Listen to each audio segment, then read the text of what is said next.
Have you ever imagined a place where the sea does not carry blue waves, but only garbage oil and a strong stench?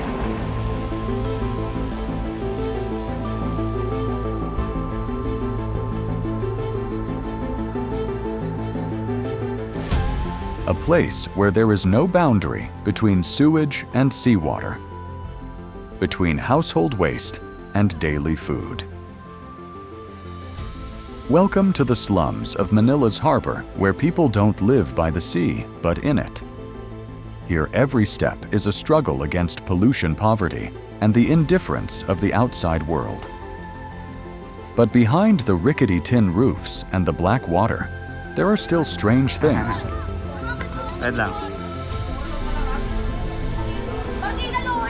The laughter of children classrooms built from recycled waste paintings, painted with hope, all create a paradox that is both heartbreaking and magical. This documentary not only takes you to a destination that few dare to set foot, but also raises a big question. Are we denying the truth to preserve the beautiful image of tourism that we want to believe? Join us in the story. A story not meant to entertain, but to awaken. Number 1. History of the formation of Manila Port Slums. From above. Manila's northern port area looks like a forgotten, chaotic mess in the middle of a rapidly expanding city. Containers line the docks, cranes revolve endlessly, and in between lies a whole other world, rusted, corrugated iron roofs precariously perched on the dark, undulating waters. But it's only when you get closer that the layers of reality begin to reveal themselves. Temporary houses made of wood, plastic. Whatever they could find clung to each other, as if clinging to their last shreds of existence. Plastic waste drifted around fishing boats and motorboats, forming a steady, colorless stream. Only smell and sound. Naked children without sandals or pants ran around the garbage as if it were a natural playground. Some dove into the water. No one knew how much was sea and how much was sewage. According to the National Solid Waste Management Commission, the capital Manila generates about 9,700 tons of waste every day. Of that, 17% is untreated and dumped directly into rivers and oceans. Manila Port, once considered a symbol of the country's prosperous trade, is now known as one of the places with the highest density of plastic waste in Southeast Asia. Every square meter of water here is a mix of plastic bags, plastic bottles, fast food packaging, and the remnants of a modern economy that discharges waste uncontrollably. At the water's edge are more than 15,000 households, squeezed to the very edge of urbanization. Most of them are immigrants from poor provinces who dreamed of a better life in the city. But with no home, no stable income, no legal support.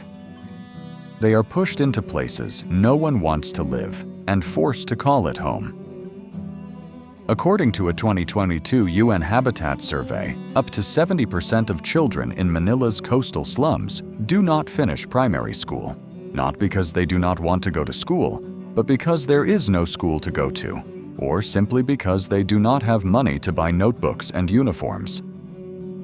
More than 40% of families here do not have clean water to use every day. That means water for drinking, cooking, bathing, all come from the same water where garbage, feces, and oil flow together without distinction. Diarrhea, dermatitis, respiratory infections are not called diseases here. They are the rhythm of life.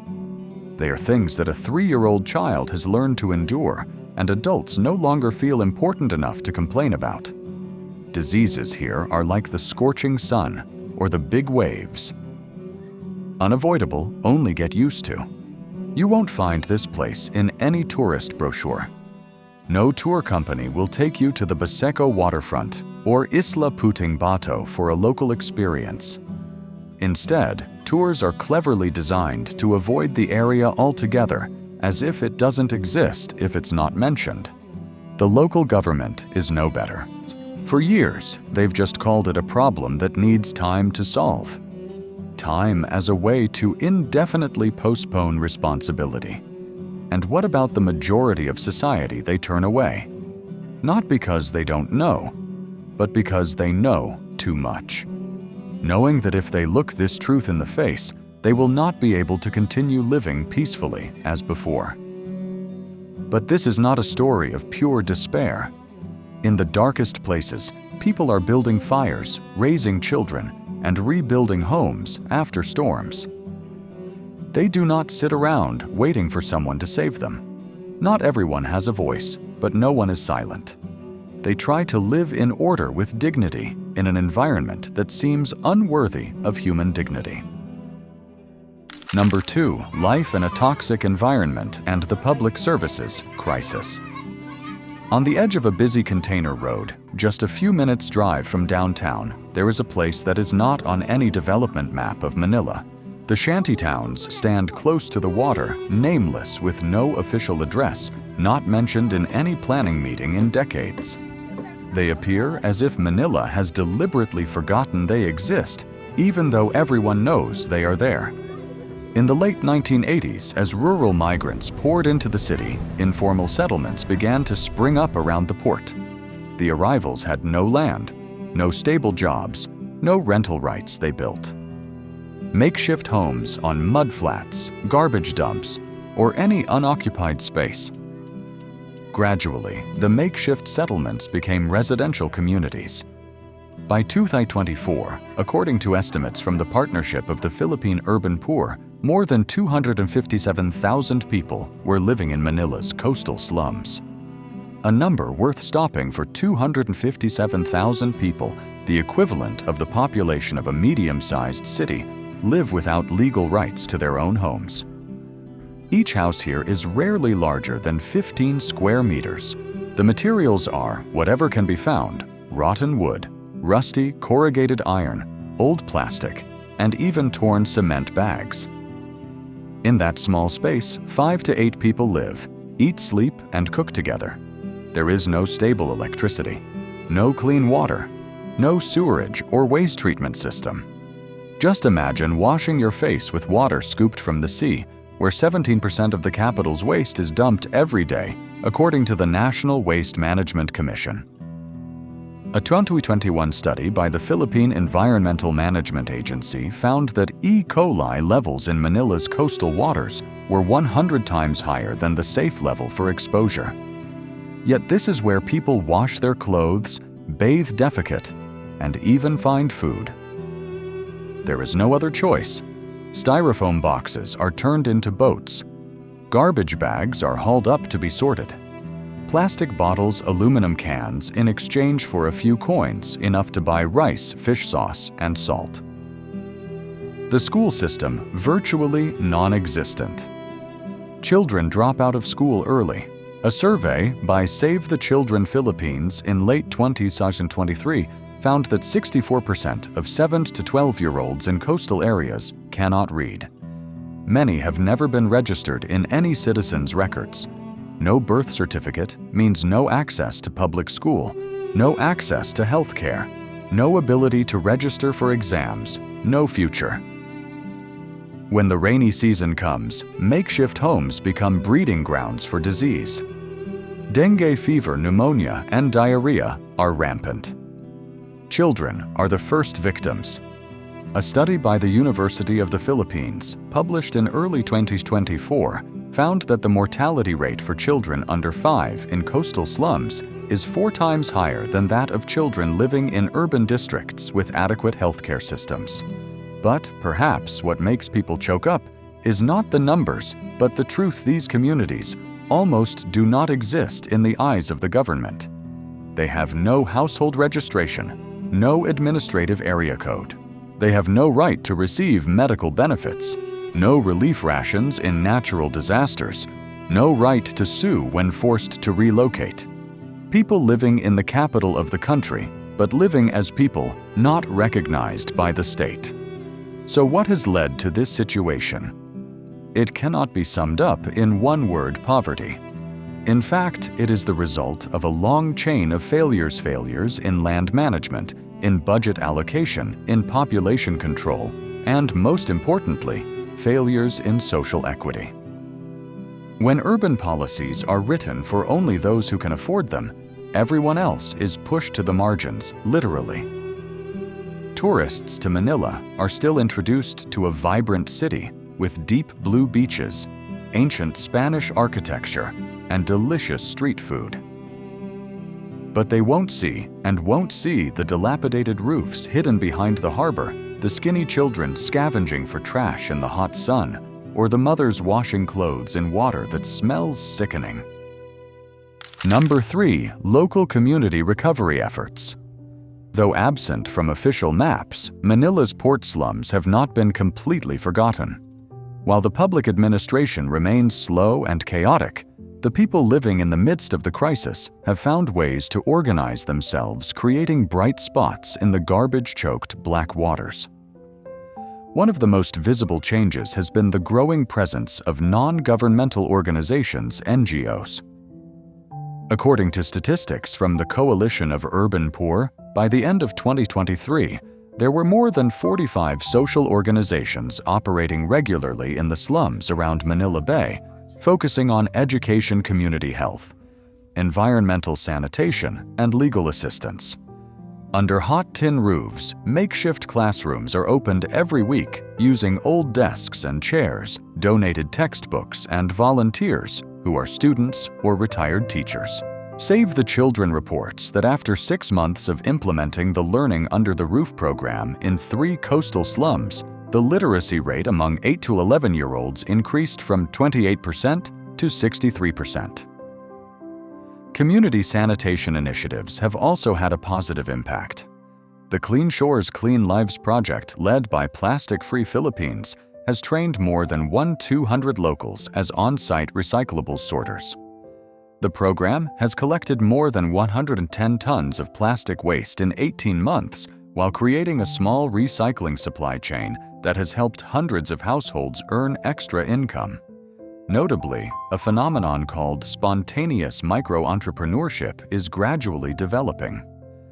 Small bamboo stalls, clean water points that reuse plastic cans, or solar-powered charging services are spreading.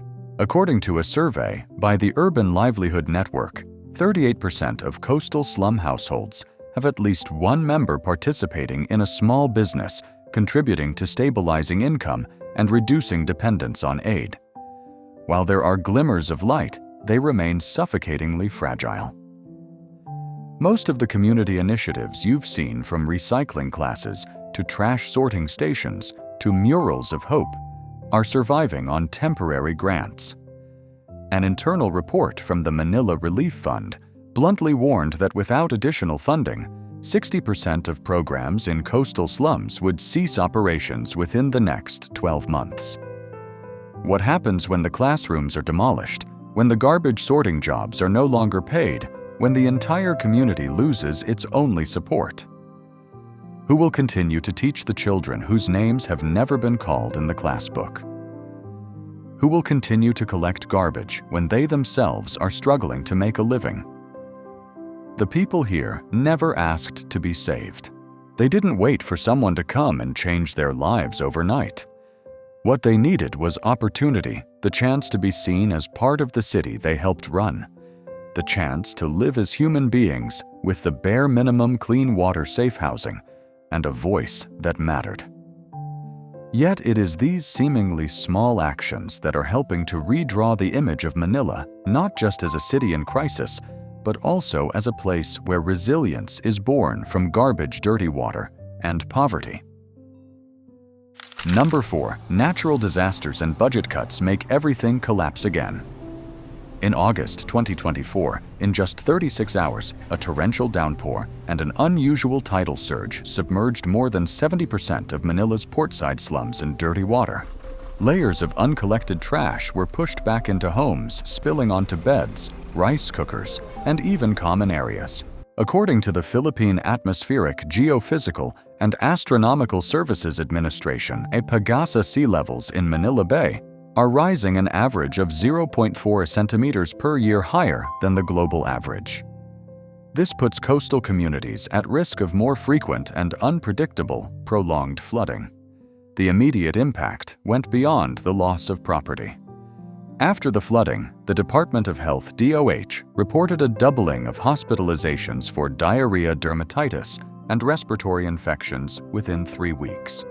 A community health center in Baseco District reported that of the 1,200 residents tested after the flood, 62% of children under 10 were malnourished or severely dehydrated. The environmental disaster has also brought a mental breakdown. Temporary classrooms have been completely destroyed. The Clean Shores Clean Lives project has been suspended because the recycling area is flooded. More than half of the workers have temporarily lost their income. Colorful murals that once brought joy to children are now just smudges in the black water. In an internal report to the Government Urban Development Watch stated that only 12% of community rehabilitation projects in coastal Manila are able to withstand flooding lasting more than 24 hours. This clearly shows that most of the current initiatives are still on a pilot scale, lacking protection mechanisms, and almost no emergency plans. In addition, international and domestic funding for NGOs is also showing signs of a sharp decline. Data from the Philippine Council for NGO Certification (PCNC) shows that from 2022 to the end of 2024, funding for community programs in Manila's slums will decrease by 31% due to budgetary priorities shifting to provinces affected by typhoons and drought. The chaos comes not only from poverty or natural disasters, but also from the lack of synchronization in the way the system operates. When the central and local governments do not see eye-to-eye, decisions are made in a disjointed, uncoordinated manner, and the people are the first to suffer the consequences. Some districts have ordered forced relocation without any specific resettlement plans. Some places have been forced to cut health services because of shrinking budgets.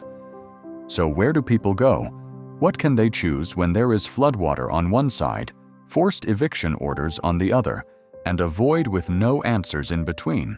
In that stuck-in-the-middle situation, many families have been forced to sell their last assets, sometimes a rice cooker, sometimes a metal door to block the wind in exchange for medicine, clean water, or to pay off debts incurred after the flood.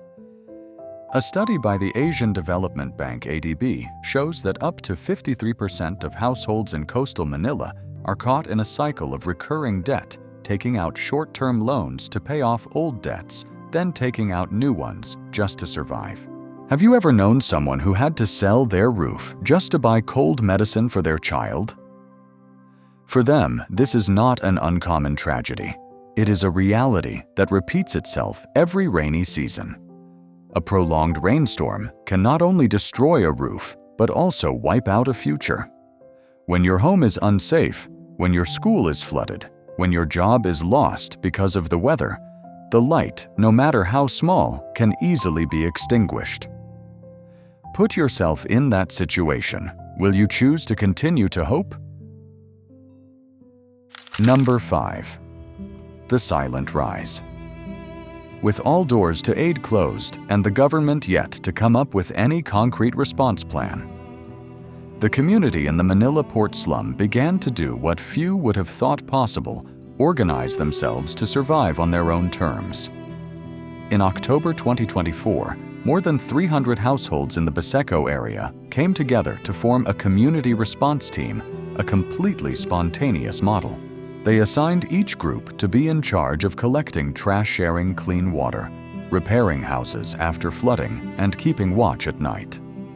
No budget, no technical expertise, but discipline and determination. In just 3 weeks, the group cleared 6.4 tons of trash, reinforced more than 80 flooded houses, and built a flood warning system using colored flags and a low-cost phone app. The initial success has spread to neighboring areas such as Happy Land Parola and Isla Puting Bato. In particular, women in the community play a central role. Data from Women for Resilience shows that nearly 72% of community-level response initiatives in coastal slums are coordinated or actively participated by women. They organize first aid skill sharing sessions, teach how to purify water with activated carbon, and solicit food donations from supermarkets near the port. This movement was not loud without banners or media hype, but it had a very clear symbolic value. It demonstrated that people here were no longer waiting. They were not rebelling against nature, not fighting against a system too big to change, but instead choosing a different path. Creating their own small areas of control where they could proactively fix roofs filter rainwater or organize classes for children. Does that shake up the very definition of resilience, that it doesn't always have to start with money or policy, but sometimes with the first raised hand? In a city where the welfare system reaches only as far as the middle class and then stops, it is the marginalized areas that are telling a different story. Without massive investment, without a network of international aid, it is possible to rebuild with community spirit, with trust, with a stubborn refusal to disappear. It wasn't a spectacular victory. There were no fireworks or grand finales, but it was a quiet but powerful statement that they're still here, that they're not giving up. And what do you think is the change, even a few percent, in a small neighborhood that can shake up the stereotypes of places once considered beyond hope? Number 6. The sea is still dirty, but the people have speak out currently. More than 5.7 million of Filipinos live in slums along rivers, seas, or industrial areas, a number equivalent to the entire population of a medium-sized city. Hundreds of thousands of them live with contaminated water, without running water, and without legal residency status. The Manila harbor slums are not an exception, they are typical. A magnified mirror of what happens when urbanization leaves the poorest behind.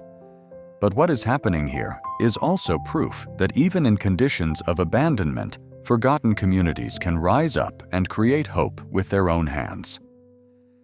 Manila Beach is not clean, and it probably won't be for many years.